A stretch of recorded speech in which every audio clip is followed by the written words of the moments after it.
Hi, good morning, friends, and welcome back to Fiber and Floral, a knitting podcast and sewing and whatever else I'm doing. I'm so glad you're here.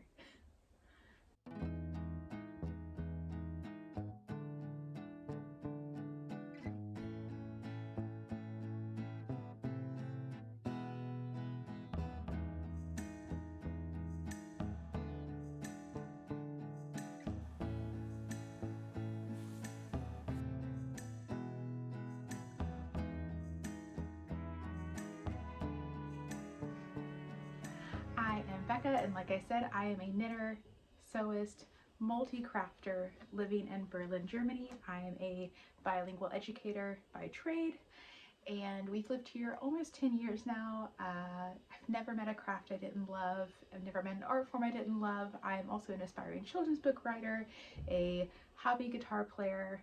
Like I said, insert a craft. I've tried it, I've loved it, and it brings me a lot of joy. So, but today in the podcast, I am going to be talking about my title, I believe, was Birthday Cast On in Copenhagen, and that's a little bit of a lie, if I'm being honest. It was just an easy way to cram in all that I wanted to talk about. So I'm going to be talking about my birthday dress, some recent cast-ons, one of which I did cast on my birthday, and then as well as our trip to Copenhagen last week. So in the last 2 weeks, I got out of school 2 weeks ago. Like I said, I'm an educator, got out for summer break. My birthday was 2 days later, and then 4 days later, we took a train to Copenhagen and hung out there for a week, and it was so delightful. We didn't do a lot. We literally just went to playgrounds and ate good food and went to yarn shops and kind of walked around leisurely. It was glorious and absolutely what we needed. So basically, I'm going to be talking all about that, kind of like showing you some yarn shops that I went to and what I bought. So stick around if any of that is interesting to you. Let's get started. But yeah, first I'll start with what I'm wearing, and like I said, this is my birthday dress. I'm going to post pictures and video to the side. I'm not going to mention it again. It'll just be there because it's really hard to show outfits on camera. So now that I've said that, I won't bother saying it 15 more times. So yeah, this is the Styla Amsterdam. It is a very strappy dress, very form-fitting up top, but it has an elastic waistband that just makes it super comfortable to wear. And I modified it quite a bit. I started with I think it's the Daisy Quilt block by, who is that by? Burlap and Birds, or it's some kind of alliteration. I'll post her name below so that she gets the credit, but I found her on Etsy and it was a glorious pattern. Like I said, I'm still new to quilting and like piecing shapes together, so this was quite a new interesting construction. You start with like a rectangle and two tiny squares, or four tiny squares, and at each corner you sew the rectangles on and fold them back, and that kind of creates this, I guess it's an octagon because it has 8 sides. Can an octagon be oblong? Does it have 8 sides? No, it has 6 sides. So a hexagon. Y'all, I help teach elementary school math. I should know this. But, whatever.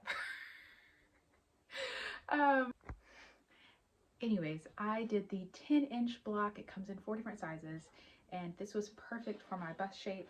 It almost takes up half the bodice, which I'm really happy with how it turned out, but it also kind of makes me feel like a Care Bear. And if you've never seen a Care Bear, it is a show that I loved growing up, and it wasn't like the vibe I was going for. However, I'm gonna roll with it. Like, honestly, I think if I had to pick a cartoon character, a Care Bear is actually a pretty good, like, picture of who I am as a person, so I'm rolling with it. And so I did this for the bodice, and then on the bottom, I did this part I am so happy with. I did a herringbone quilt border on the bottom, and oh, it took me actual days, so many hours, but look at that. It is stunning. It is 240 triangles. Like, here, I'm gonna see. This isn't like a, oh goodness, what is that shape called? Shapes are apparently not things that I am good at right now. But those are, you sew the triangles together and it forms this shape, and it was 240 and it took ages. But I love how it turned out. I'm so happy with it. Yeah, so happy. It was all using scraps. This is an old project that I loved the fabric. It's art gallery fabric, so it was very expensive, but I hated how it turned out. I modified it twice to try to save it. It ultimately just got cut up into small squares, but I love the final project on this. I'm really glad that I could use the scraps and ultimately use the fabric that I paid lots of money for and turn it into something that I truly, truly love. So this ended up being quite a happy project. And then the blue is linen viscose from Makerist.de. So like Makerist Germany, which this is my first time ordering fabric from them. I've used a couple of their patterns before, and I ordered 2 different viscose linens that are supposedly like the same. Like I think both of them are 35% viscose, 65% linen, and they feel very different. So I'm very interested to know why that is, and I'm not sure, but it's very nice. Oh yeah, and I folded it back.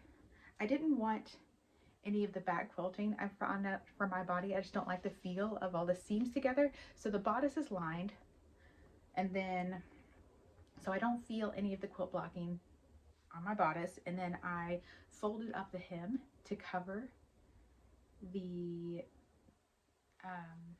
border.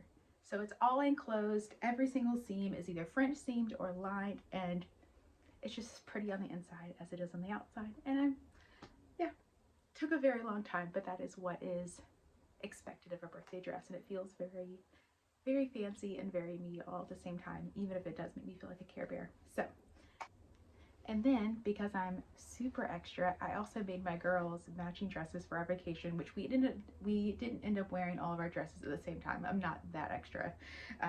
But I made them also Amsterdam's. So Styla is the parent company of Little Lizard King, who I test for both of those companies and absolutely love them. Their drafting is so good, and there's just special touches. I can just trust them. Like everything I've ever sold for them usually fits the first time. It's fantastic drafting. I love their kids patterns. And so I did a butterfly on theirs. This butterfly is also from their company. It's paper piecing though. And this is a quilt block. This is paper piecing, which are 2 different things. Paper piecing, you literally print out the pattern and you put the fabric on the paper, sew the fabric with the paper on top, and follow the lines on the paper. It involves lots of folding and sewing. It was my first time ever doing this. It was very confusing. It took me a long time to wrap my head around. However, I like it. And then, I'll go back to explaining how it's finished. So once you finish sewing it all, you then rip off the paper when you're done, and you get this. Like I said, it confuses me. It still confuses me. I've done it twice now, and I can't say that I love it, but I do love the finished project. That being said, I do like, and with quilting blocks, you just like cut out, like it says, cut out a 2 by 2, 2 inch by 2 inch square, cut out a 4 inch by 2 inch rectangle, cut out this, and then you sew them all together without paper or anything. There's no paper involved. You're just following instructions. I could wrap my head around this a lot easier than I could around paper piecing. It was very confusing, but like I said, I love the finished product. I will absolutely use this butterfly again. It's just really sweet. And yeah, it's their Little Lizard King Amsterdam bodice. It's really cute. Also an elastic back. And then I hacked the skirt to be a double circle skirt because I got 6 meters of this fabric for free. And I've always wanted to do a double circle skirt for my daughter. Just, it's the ultimate twirl. So a circle skirt is when a skirt, if you lay it out completely, makes a circle. So a double circle skirt is 2 circles. So it is literally 6 meters of hem. It is absolutely insane, but like, it's so much twirl. And I did bias binding around the hem, which is just the easiest way that I found to hem a circle skirt, because then you don't have to worry about like sitting there and ironing it. You just sew the bias on and it does it for you. And then I also they have a baby version of the Amsterdam dress that comes in the sweetest little romper. I also made this for my 18-month-old, also with the butterfly bodice and the elastic back. And then the romper has elastic leg casing, so it fits well, and it has little snaps at the bottom for easy diaper changes. So I'm really happy with all of our little matching outfits. They turned out really cute. We'll see if we ever wear them together, but yeah. So that was my kind of my birthday sew for all of us, and my daughters love them. My oldest really loves matching, especially with her little sister, and it just made her so happy. And seeing her twirl in it just made me happy. So another finished object that I have, this was my big Copenhagen knit. This is the Tender Age sock, and I knit both of these in a week. I have never knit a pair, I've only knit 4 pair of socks up to this point, and I cast these on Sunday. We left on Monday, and really wasn't feeling like, I cast them on because I wanted them to be my Copenhagen project, and I got to about here, like halfway through the first lace, and I was just like, I'm actually not feeling this. I don't know if I want to take socks with me. We'll see. But then I saw Knitting Natty's Sock Week challenge, where you're supposed to knit 1 sock in a week, and I was like, actually, I think I'm gonna take these. I love a good challenge. I love, even if it's like not actually, like, even if there's no prize at the end, if you're just like, hey, let's do this in a week, I'm like, yes, let's do it in a week, let's go. I'm so externally motivated, like, but any kind of external motivation. It doesn't actually even have to be motivation. It's just like any kind, I'm there. So I decided, I'm going to challenge myself to finish a pair of socks by the time we get back from Copenhagen. And I did it. I am so proud of myself. And I really, like I said, I've finished this before. This is my 2nd time knitting this pattern. And I love that it's fancy. It has like a little bit of lace at the top. And then once you get to the heel, it's just smooth sailing. It is just stockinette. Love it. And yeah, I can do the lace part in an evening, and then the next morning wake up and just do the stockinette. Love it. I honestly could have done this probably faster than a week, but I took other projects with me, and also I had to wait till I get home because I didn't have the green with me. So when I got home Sunday evening, I added the green tips, and yeah, finished. Cast them on Sunday, finished them the next Sunday. I'm really proud of myself. So yeah, the Tender Age socks, and then it is in Olivia and Fiber's Apple Blossom, and then this is the Pine. And I had this yarn left over because I knit the summer camp socks. I've shown these a lot on the podcast, I think, but I officially finished them. They are the summer camp socks. I forget who they're by. I'll post her name, of course. And they turned out lovely, but I probably had a good 60 to 70 grams left after I finished these. And so I was like, I can get another sock pair out of these. And yeah, really happy. I have a cute little set. And then I actually still have probably 20 or 30 grams left. I don't know. I feel like somehow this is like a Mary Poppins skein of yarn. I have so much left. But those are my cute little apple blossom socks. I'm so happy with them.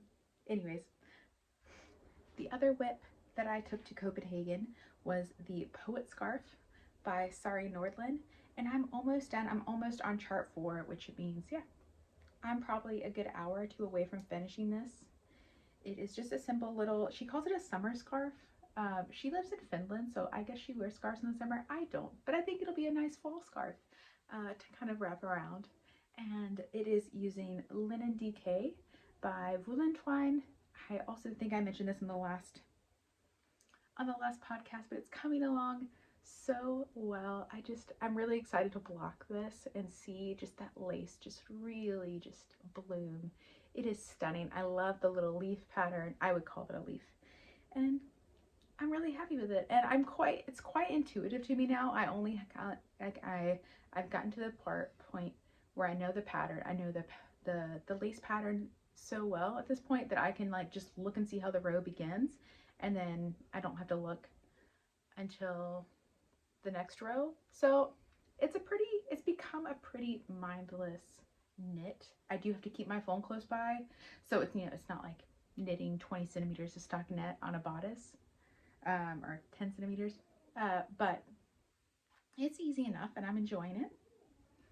Yeah, I'm looking forward to it being done. I think I will have enough. When I was exactly at the halfway point, so at the, it's like a triangle scarf, I weighed my ball and I had 52 grams of this linen DK left. So I should have enough to finish it, but I don't think I'm playing yarn chicken now that I'm almost done, but I'm interested to see. I should have very little left. This comes in 100, I think it was at 230 meters or 130 meters. I think it was 230 meters of this DK, 100, so 100 grams of this DK weight yarn is 230 meters, and the pattern calls for 225 meters. So I'm cutting it close, but Eula from Valentine did recommend this pattern to go with this yarn. So I think it will work out just fine. I'm very interested to see how much yarn I have left over at the end of this. Okay, my next whip, I did leave this one at home. It was just too many projects to take with me for the week, but it was my birthday cast on. Ooh, and it's falling off my needles. I need to get some needle stoppers. It is the book club cardigan, also very sorry Nordlet, and I am just, I'm so chuffed with how this is turning out. Like, look at that, it is stunning. I talked about on my, I think it was my last or my before last podcast that I have been looking for the perfect yarn for the book club cardigan. I just envisioned like a white creamy tweed and I couldn't find anything. No matter, I was either looking for a worsted or a sport weight, and I just couldn't find anything in my price range and available in Europe. But at wedding wool weekend, I ran into Alice in Volland, who is has a small Berlin yarn shop, and I was just happened to be looking on her Instagram and found this yarn. It is the Fonty Super Tweed, and she didn't actually carry it in her, she doesn't actually carry it in her shop anymore, but I messaged her and asked if she could maybe special order some for me, and she kindly did, and oh, my dream. And she messaged me the day before my birthday. I messaged her maybe a couple weeks ago and just like, it's fine, take your time whenever you get it in, and it just happened to come in the day before my birthday. So I met up with her, still got the yarn, and was able to cast on the book club cardigan on my birthday morning. So thank you, Alice, so much for ordering it. That was, it made my day. It's such an unexpected joy, and I love this yarn. It is Fonty Super Tweed. It is a French yarn, and it is 95% wool and 5% mohair. Very interesting. It's a worsted weight, and 50 grams is 105 meters. So I think it's just really, so I've never seen anything like the tweed colors. It's like a brownie orange, and I love it. I hope the camera's focusing, but I think it is just going to be absolutely perfect and like so autumnal for my book club cardigan. I'm just looking forward to fall. I feel like because now it's summer break, or like I went on my summer vacation, even though we still have 4 to 6 weeks of summer, my brain is like, okay, summer's over. You went on your summer vacation. It's autumn now. School is starting. So I need to like remind myself like, no, it's going to still be hot for another 4 to 6 weeks. Summer is not over. Summer has just begun. Fall is 2 to 3 months away still. So, but my brain, like, all I want to do is knit autumnal things now, and sew autumnal things when it's not that time. But I think this will probably take me a good 2 to 3 months to knit. So it'll be just in time for fall. And like, just look at those cables. It's going to be stunning. Yeah, stunning, stunning, stunning. How many times can I say that word in this podcast? Someone count and let me know.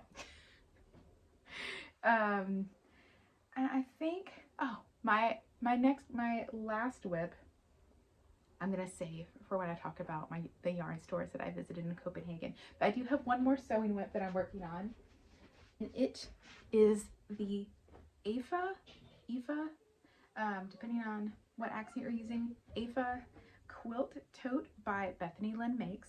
And I applied to test it, so this pattern is in testing, and I'm using all scraps. Like I said, and I mentioned before, I'm having a scrappy summer trying to get through a lot of these like little tiny scraps that I have under my bed, And I was able to do that, and like, look, this is going to be the outer side of the quilt tote. And then I'm going to get I'm using,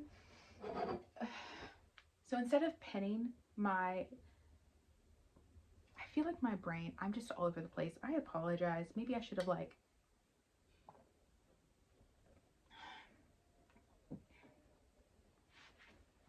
so I cut out the little triangles and have pieced them together. Now, in order to make it a quilted tote, I have to quilt it. So my next step is to attach this to my batting. And normally when you attach fabric to batting, you pin it together with little safety pins. That I don't like that. And I realized a good hack is I bought this glue spray. I did this for my quilt, my blanket quilt that I finished earlier this summer, and I love it. I discovered this from another YouTuber and who highly recommended it, and I can wholeheartedly agree.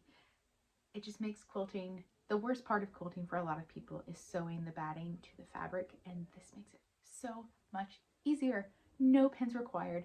It holds the fabric to the batting, and then it washes out. Brilliant. So I'm going to use this. I already had it on hand. I'm going to spray this to the back of the fabric, attach it to my batting, and sew little lines. Just I think probably 6 or 7 to quilt it together. And then I'm going to piece together my bag. This is the outside, and then the inside is also really stunning. It's got some really lovely pockets. It's got slip pockets. Can you see that? Slip pockets on one side and a zipper pocket on the other side. And I actually had this zipper. I don't know if you can see. It matches perfectly. This zipper was also in my stash, and I'm just really happy with how that came together. Like, I think the details, this is only like the 3rd or 4th bag I've ever made, but what I really love about bag making is just these like simple but perfect details. Like, look at how perfect that zipper turned out. I feel like if you saw this, you would not know that it was handmade. Like, it is perfection. I'm very proud of myself. Zippers don't always turn out like that. The zipper on this dress looks crappy, which is why I'm not showing it to you.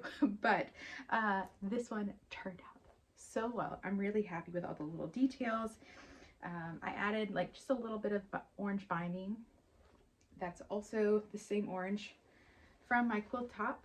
So this green is in there, and then I use the orange to bind the pocket just for a little color pop so I can find my pocket easier in my bag. And then I also did that to the straps. I used the green as my main color for the straps, but then bound them in orange. And I think it's just going to turn out so lovely. I'm hoping to finish that over the weekend. The test is not due till August 15th, but I think this will make a great project bag. So I'm looking forward to finishing that. It's going to be really stunning. Bethany has done such a good job with these instructions. I've never made one of her patterns before. She's a few other bag patterns. Perfect for knitters. If you're interested in like some drawstring project bags, she's got a pattern that I'm really interested in now, and I definitely might make that next because I do have a lot of scraps left to finish. So I'm really looking forward to that, and I could definitely see making more of her project bags in the future. Yeah, and then my last whip I'm gonna save, and I thought I'd show you guys my time in Copenhagen. So I think if you have never been to Copenhagen, this was my 2nd time. I took a 24-hour trip when I first moved to Berlin probably 8 or 9 years ago in the winter. It was a terrible time to go. Do not go in the winter. It's just dark there and miserable and cold. Sorry if you live there. It's a lovely city. But the summertime, was the time to go. We chose this because we have done half of the Berlin to Copenhagen bike trail. So there's a trail that goes all the way from Berlin to Copenhagen. We have done Berlin to Rostock 2 summers ago, like I think I realized I was pregnant right as we pulled into Rostock, after having motion sickness the whole way. Yeah, so we've done half of it, and we wanted to do the other half this summer from Rostock to Copenhagen. However, we realized the Danish side is a lot more intense. So on the German side, it's like 40-50 kilometers per day, and you can always like kind of adjust it. There's a lot more towns between, so if you need to do 30, there was one day that was like 60 kilometers, but we were able to break it up and do 30 over 2 days, which, you know, we biked with our kit. We biked, just the one was there the last time we did it. So we biked with her in a bike trailer, and it was doable for us. We are not athletes by any means, but we do enjoy biking. But the Danish side is like 80 kilometers per day, and there's like nothing in between, and we just did not feel comfortable with our athletic ability and, you know, taking 2 kids in a trailer and all of our luggage. So we ended up sadly not being able to do that this summer. We're looking into like e-bikes and stuff, or maybe when the kids get older, or maybe just doing a solo trip by ourselves sometime in the future. But we decided to still go to Copenhagen because we wanted somewhere not cold, but like colder. We went to Croatia last summer, and it was like 35, 40, which you're on the beach, so it's okay. But it was still really hot, and we wanted a break, and it was that. It was lovely. It was like 20, 21, which is like 70s, maybe 70 degrees Fahrenheit the whole time.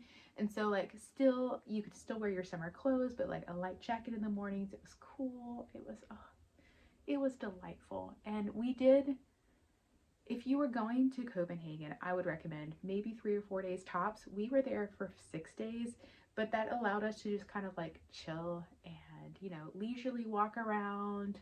We spent like 3 hours at Rosenborg Castle, just like picnicking and letting our kids like play at the playground and chase birds. And it was just, you know, we drank coffee. I brought out my knitting, and it was just absolutely delightful to just kind of take our time. And Copenhagen is such a livable city. We love Berlin. We never want to leave. Like, we are here. This is our home. We're here for life. If we have any say in the matter, like, unless Germany kicks us out, this is our home. And but Copenhagen was like the first city in a long time we were like, huh, this could work. But like it takes how livable and lovely Berlin is to like the next level. If you live in Copenhagen, oh, your life is made. Like the playgrounds, the ice cream shops, the bakeries, the food. Oh, like Danish food wasn't like my thing. I mean, besides the bakeries, but like the food, the international food there, oh my goodness. I will talk about it as I go down the yarn list, but oh my gosh, we just kept dreaming about, like, there was this chicken burger that we had, and oh, we just kept dreaming about it. Like, literally, I still can't stop thinking about it. I'm gonna have to find the recipe or something, because it's, yeah, I can't imagine going the rest of my life without that chicken burger. Anyways, I digress. We had a great time in Copenhagen, to say the least. I would highly recommend it. It was just the sweetest little trip for us as a family. We stayed in an Airbnb that had their own kids' room and all their toys, and so we didn't have to bring anything. It was just a delightful, easy vacation, which is what we needed. So the first day we were there, we of course took a riverboat cruise, and then right next to the canal, the main canal, and that street with all the famous houses was Sommerflügel, which is the first yarn shop I went to, and it was absolutely delightful. If you're in Copenhagen and trying to see the sights, this is a great yarn to add to your list. It's a quick little stop in. It's 5 minutes from the main canal, and they had a lot of, just a great variety of yarn. They had a lot of Danish yarns, a lot of Isiger, and I feel like I'm saying that wrong. Isiger sounds right. I should Google how to say this, but a lot of that yarn, and some other Danish brands. They also, I'll show you what I got. The thing I got from Sommerflügel was some Isiger tweed, which is a yarn I had already been considering. I got the color Thunder. It is a sport weight or a fingering. Like, Ravelry says it's a fingering. Isiger's website says it's a sport weight, so take that for what you will. 200 meters and 50 grams, so it probably is. It's probably in between a fingering and a sport weight, to be honest. So that makes sense. It just has the sweetest colors, and I had no plan going in what to buy. Almost got 2 skeins, but I just couldn't justify it for not having an idea, but I was looking online later that evening and I found, what was it? The Bifurca vest, and for the colorwork section, it only requires 220 meters. So I think I could probably, this is 200 meters. I'm gonna try it and see what happens. So that is my plan, to knit the colorwork section of the Bifurca vest in this autumn with this. And if I need to hold, I have like some leftover lace weight mohair in a similar color, and so if I need to hold it to get a DK weight, I think that should work. So that's my plan for this yarn. The second day we were there, we did a beach day on the outskirts of the city we went to, and on the way there we stopped at Nikolingan, which I almost didn't stop at, but honestly this ended up being one of my favorite stores. Definitely worth a visit. It had a lot of different price points. They had like drops yarn, they had hand-dyed Danish yarn, they had, you know, Isigura and a little bit of Camarose. They just had like lots of different, they had wool dreamers, a lot of variety at different price points. And I find with a lot of yarn stores, you either get one or the other. Like you get cheap yarn or you get the really expensive. They have nothing below 10 euros. And I really appreciated the difference in prices at this yarn store. It's definitely a must visit. And I found a yarn that I've been looking for. So for my husband's birthday coming up in November, I wanted to knit him a pair of rib socks, and he specifically requested like a hunter green variegated yarn. And I'd already done a lot of research on this brand. I pronounce Sisleraget. Someone had recommended this before. I think Lydia from Lydia Rhubarba has knit a couple sweaters in this yarn, and it is a Danish yarn company, and so it felt like fate to find this there, and it is the perfect color. I didn't see this colorway anywhere else.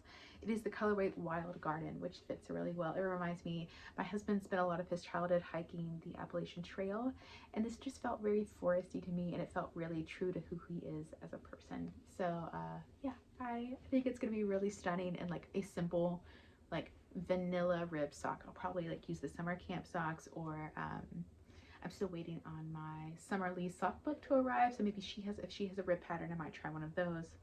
But yeah, I think it's gonna be really sweet, and I'm really happy that I found exactly what I was looking for. Could not have found a more perfect yarn for my husband. So I'm really excited to knit this up in the coming months. And then the next day, there's this neighborhood, I forget what it's called, I'll post the description, but it is definitely a must visit if you go to Copenhagen. And there's a lot of yarn stores in the area. Like, it was such a cool little neighborhood to even just like walk around in, and it felt like there were probably 4 or 5 yarn stores in that area you could all hit at once.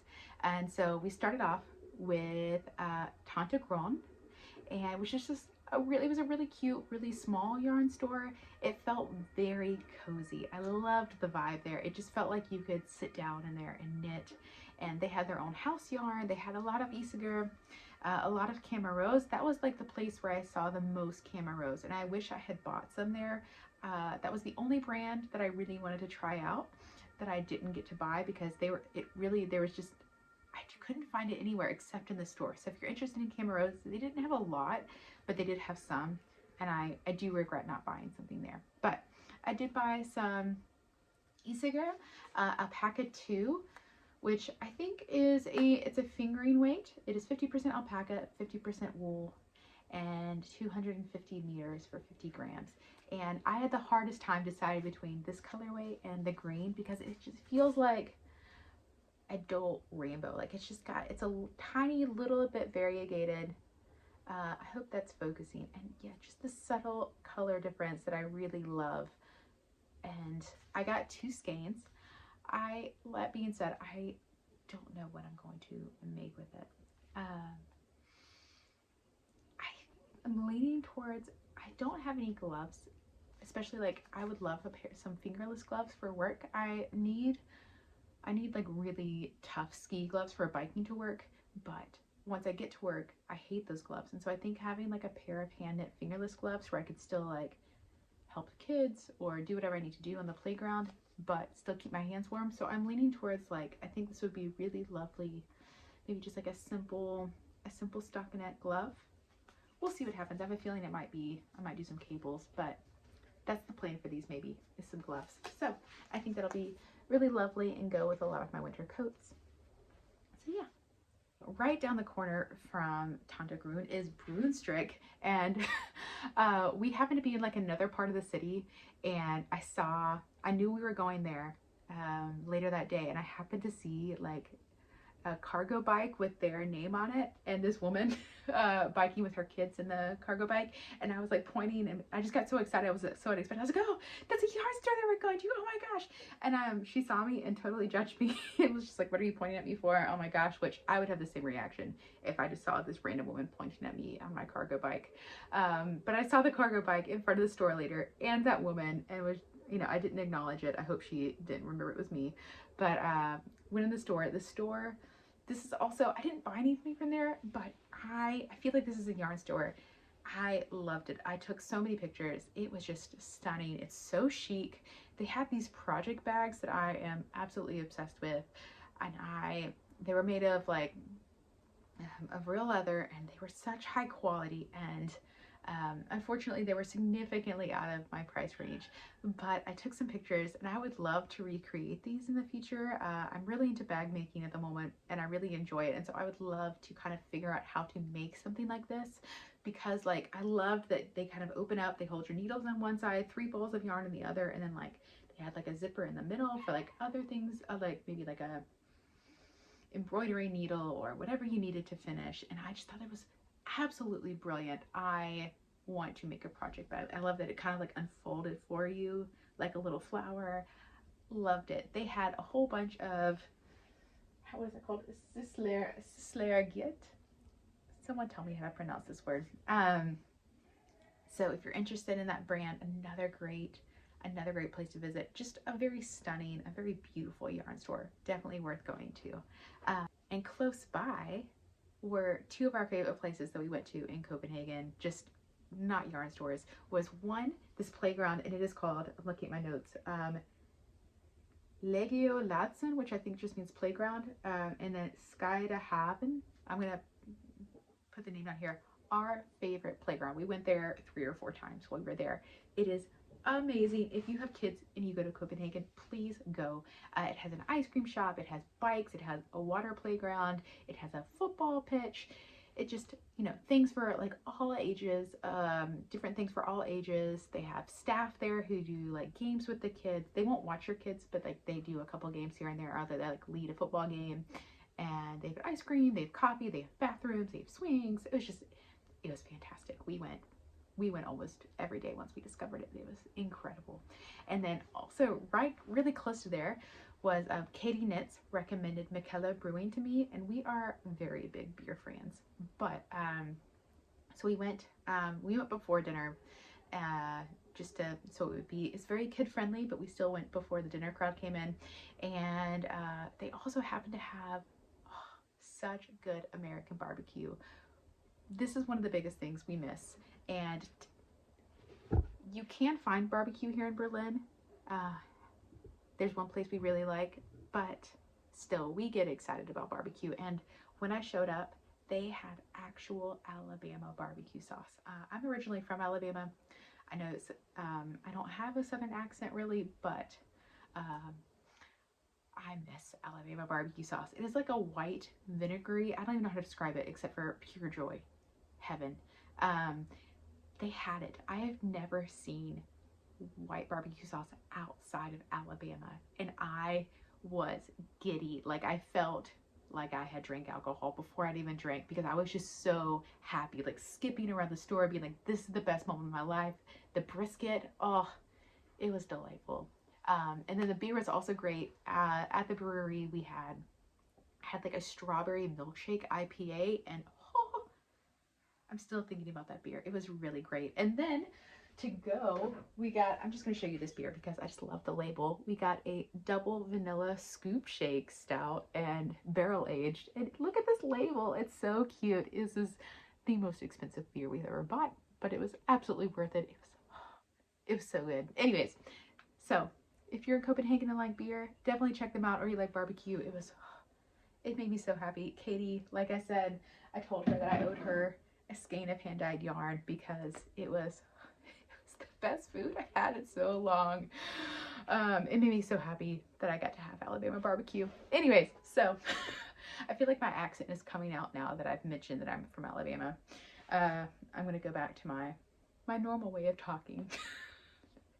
Anyways, oh, and the last yarn store in that same area, this is all in the same area, and the Knitting for Olive is also there. I went to Knitting for Olive on a different day, but all those 5 yarn stores are in like a 15-20 minute walking area. So definitely a place you have to go, get food, let your kids get out their energy, go to all the yarn stores. And like there's tons of bakeries and good coffee from in that area.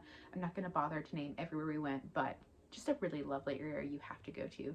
And then there's also Flid, which is a very tiny but lovely little yarn store. My biggest takeaway, they had some lovely yarns there, but the woman was just so kind and lovely, and it was just a cute little store. She also had some earrings and some jewelry, and definitely one to add to your list. And then on the next day, we ended up having a really chill morning, and then going to lunch at Torvahalle, which is a local food court. It's very, I think it comes up in all the tourist sites, nothing, but it was such good food. Again, we had Mexican food, which is something you just, I don't know if you've heard, but like Berlin is said to be like, they have all the food but Mexican, and it's really true. We have terrible Mexican food here. So to get to eat Mexican food was another joy. It was so good. I think we had empanadas, and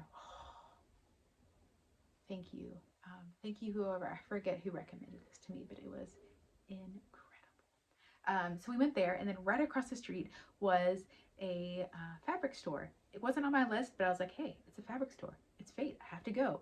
And it was the best fabric store I've been in so long. Such interesting fabrics. I thought it was just gonna be this little tiny thing, and I went in and I was like, oh, it's just like the bottom floor is just mostly like furniture fabric, and I was like, oh, that's kind of disappointing, but all right, that's fine. Wasn't on my list. And then I just happened to see a staircase, went up the stairs, and it opened up, and it was beautiful, like the ending scene of a movie kind of feeling. They had Liberty fabrics, they had just like the most stunning colors of fabrics. They had everything, and they had such interesting things that I can't find here. I'm going to show you. And I ended up, it wasn't how I planned to buy fabric, but I couldn't resist. It was just things that I haven't been able to see here. So I got some simple cotton poplin. I ended up getting this for an Ogden cami, an Ogden camisole. But then, an Ogden cami, if I crop it, I can use less than half a meter. And so I ended up using the other half for this. So it worked out, and I still have scraps left after cutting out both of those. So I love this. I think it's just really sweet. I love this color on me. Obviously, I love this color green. My walls are this color. But I just love the flowers. It just feels really, I don't know, like, I just love those flowers. So I got that. And then something that I shouldn't have gotten this, but I've never seen anything like this in my life. I got this viscose, which I love this. This is very me, very floral, but then the bottom, it has this lace on there. Like, look at, this is what got me. I've never seen anything like this in my life. It is stunning.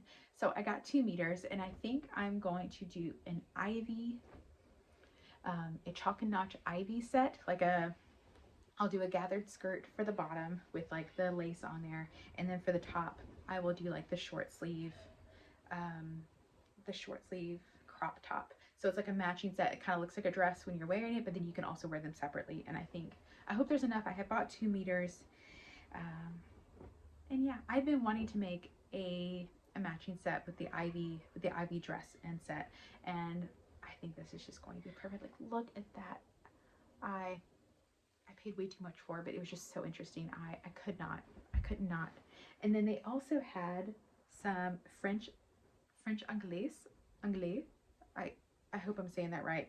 But I've also been looking for this for years, and I've never just found anything that I loved here.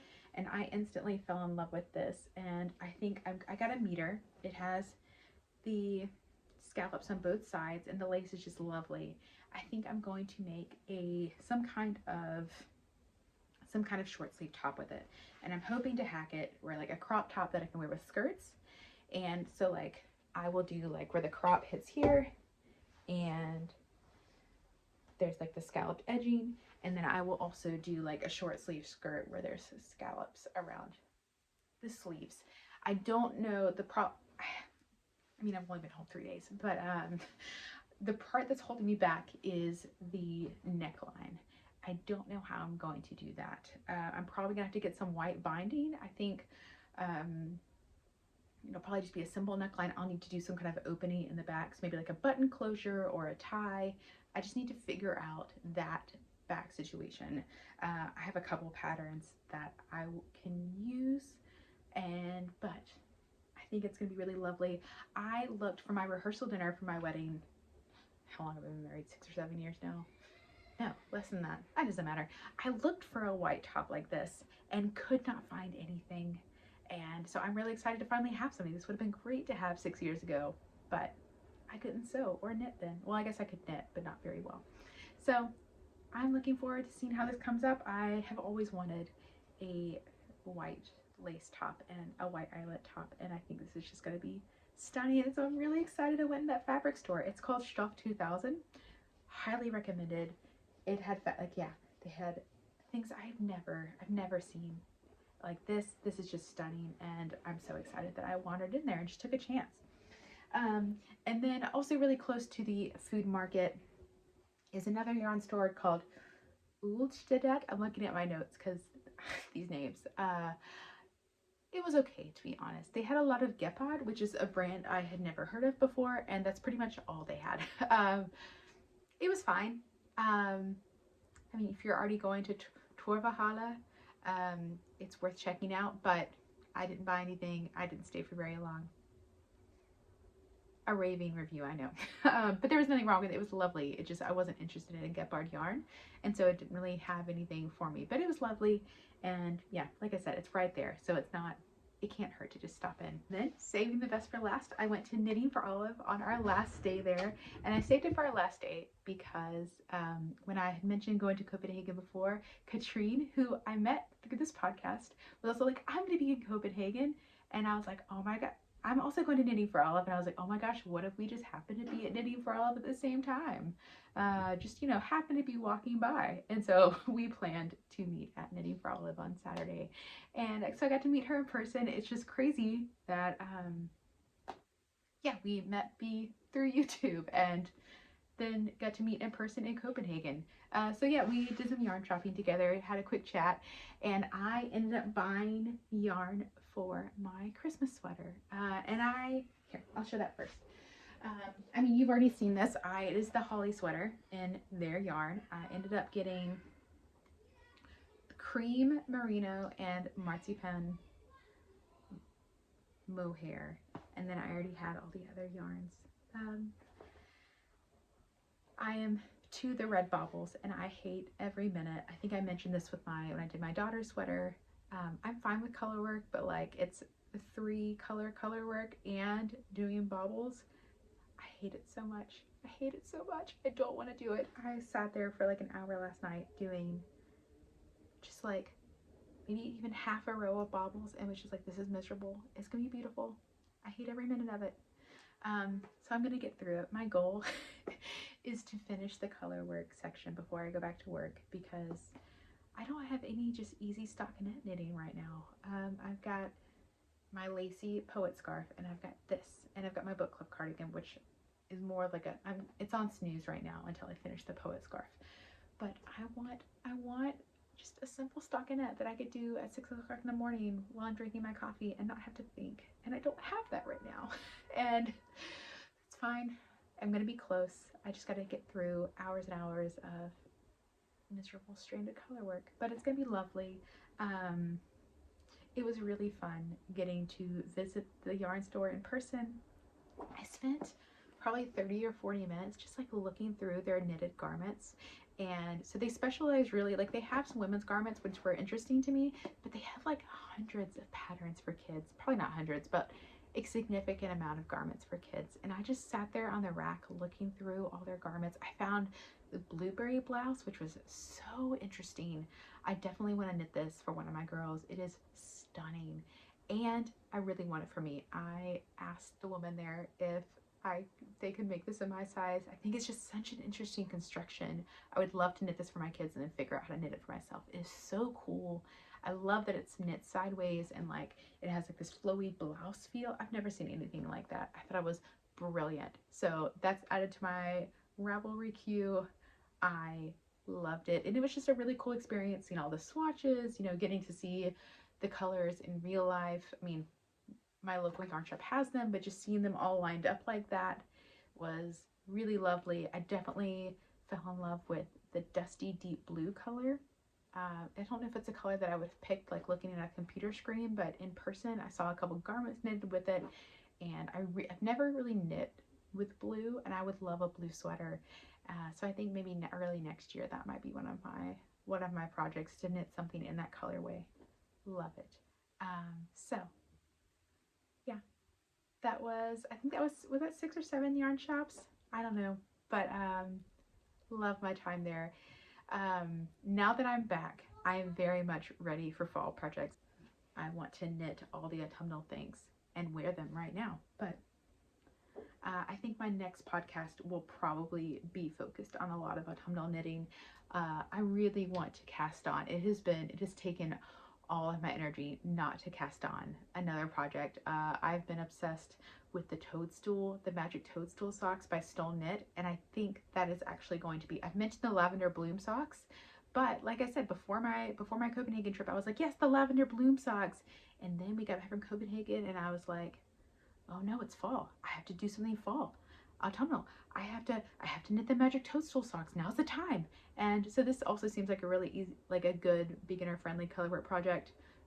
And so I think I'm actually going to knit those instead. So Magic Toadstool socks coming up. As soon as I get done with the colorwork on my Knitting for Olive sweater, I think I'm going to cast those on. I am not a person who really likes having like all of these different cast-ons.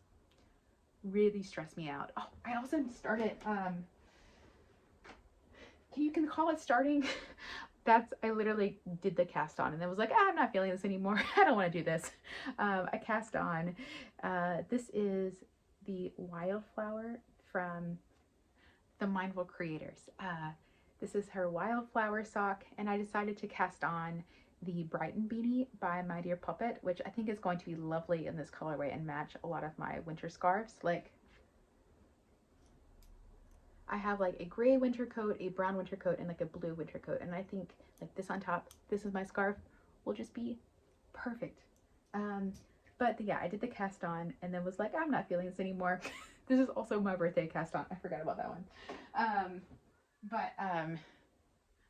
All that to say, I went a little cast on crazy as soon as school ended, because I was like, I have all the mental energy, I can do everything, and then quickly got overwhelmed. It was like, no, I can't do all this.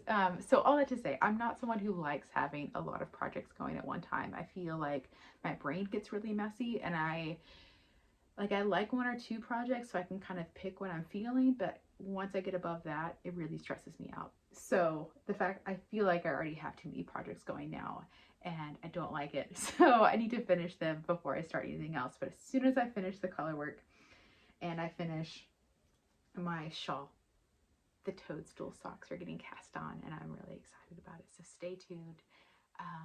Yeah, that's all I have for you today. Thank you for being here, friends. It's been a joy to talk to you guys about everything that I'm making and working on. Please reach out and say hello on my Instagram or down below in the comments. And if you liked what you saw, feel free to subscribe. Yeah, it's been a joy. Thank you for being here. Bye, guys.